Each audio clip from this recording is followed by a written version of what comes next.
तो बच्चों UGC net JRF के लिए पेपर 1 जिसमें 10 यूनिट्स हैं और आपकी पहली यूनिट है शिक्षण अभिवृत्ति, जिसमें आपका पहला सब टॉपिक है शिक्षण, जिसके अंदर आपकी अवधारणाएं, उद्देश्य, शिक्षण का स्तर, स्मरण शक्ति, समझ और विचारात्मक विशेषताएं, मूल अपेक्षाएं।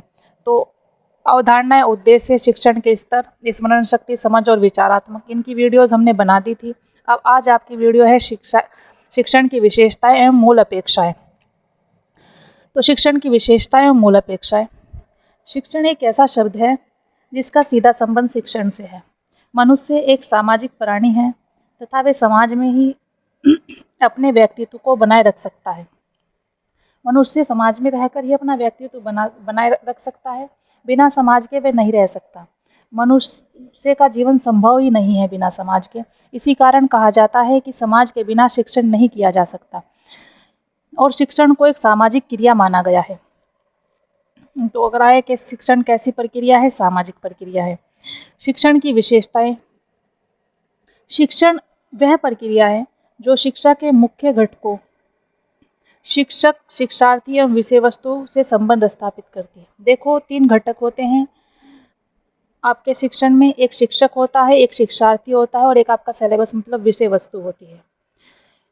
तो इन तीनों में संबंध स्थापित होता है शिक्षण के द्वारा।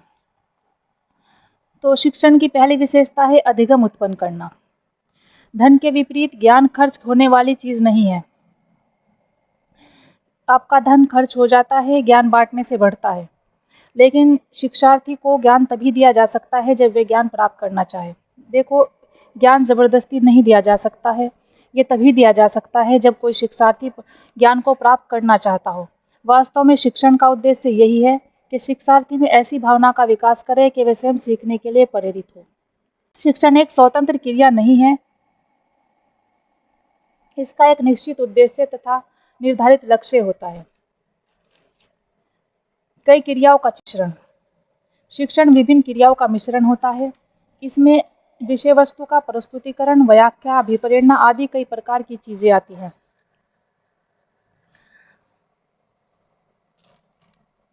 इसमें विषय वस्तु का प्रस्तुतिकरण, उसकी व्याख्या, अभिप्रेरणा आदि कई प्रकार की चीजें आपके शिक्षण में आती है। तो कई क्रियाओं का मिश्रण है ये आपका शिक्षण। अगला है शिक्षण एक जटिल सामाजिक प्रक्रिया है। शिक्षण समाज द्वारा समाज के लिए और समाज के भीतर होने वाली प्रक्रिया है। शिक्षण एक ऐसी प्रक्रिया है जिसकी अपनी विशेषता होती है।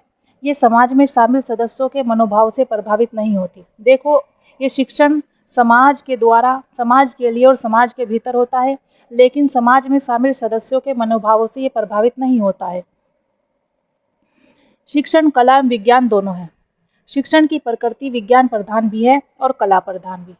देखो आप कुछ लोग ऐसे होते हैं कि उनमें जन्म से ही शिक्षक के गुण होते हैं, तो वो उनके अंदर कला होती है शिक्षक की, शिक्षण देने की कला होती है उनके अंदर।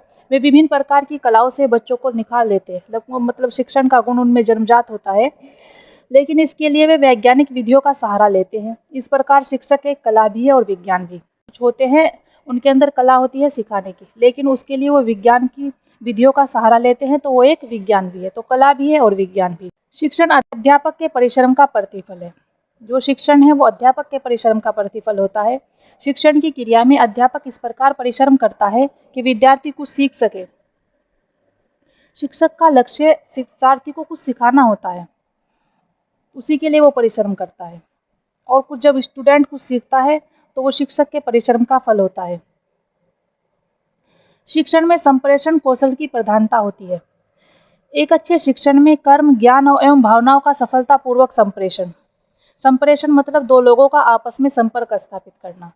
तो एक अच्छे शिक्षण में कर्म, ज्ञान और भावनाओं का सफलतापूर्वक संप्रेषण किया जाता है। ये उत्तम शिक्षण की प्रमुख विशेषता मानी जाती है। अगला पॉइंट है आपका वांछनीय सूचनाएं देना, मतलब सुव्यवस्थित रूप से आवश्यक जानकारी देना, व्यवस्था के अनुसार, कि पहले सरल फिर उससे जटिल की ओर ऐसे। शिक्षण सिखाना है।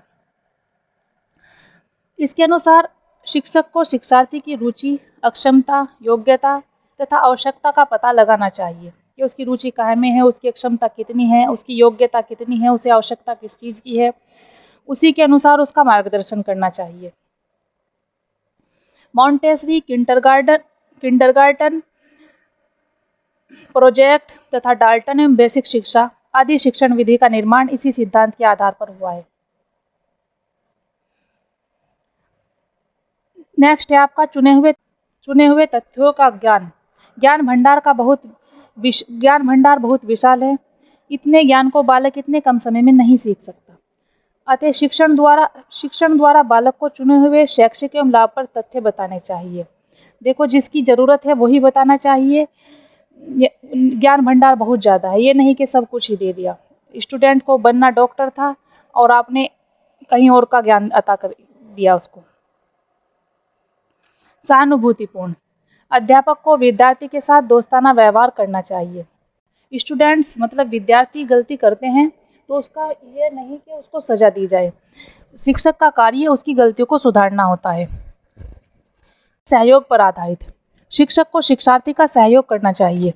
फिर प्रगतिशील, शिक्षक का कार्य ये देखना कि बालक का पूर्व ज्ञान कितना है, इस सब को ध्यान में रखते हुए नया ज्ञान प्रस्तुत करना है। जितना उसको ज्ञान है, जिस लेवल का स्टूडेंट है, उसी के अनुसार उसे अगला ज्ञान प्रस्तुत करना होता है। तो ये देखना भी शिक्षक का कार्य है। प्रगतिशील मतलब फिर उसमें और ज्ञान बढ़ाओ, प्रगतिशीलता पर रहो। इसे गुणकारी योजना पर आधारित, शिक्षण देने से पहले क्या पढ़ाया जाए, कैसे पढ़ाया जाए, कब पढ़ाया जाए, इस सब की योजना बनानी चाहिए।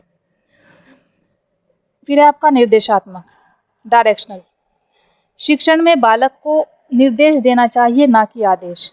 कठोर अनुशासन अच्छा नहीं होता। बहुत ज़्यादा कठोर अनुशासन अच्छी चीज़ नहीं है कहीं भी लाइफ में। तो शिक्षण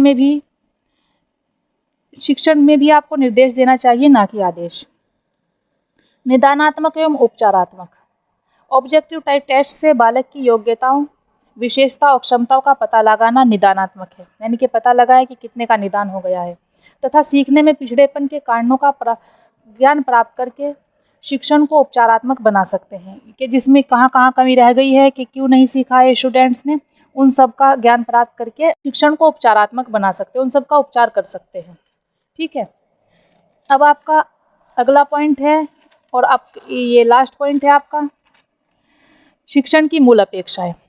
शिक्षण की प्रकृति वैज्ञानिक तथा कलात्मक दोनों होती है, यानी कि शिक्षा विज्ञान भी है और कला भी।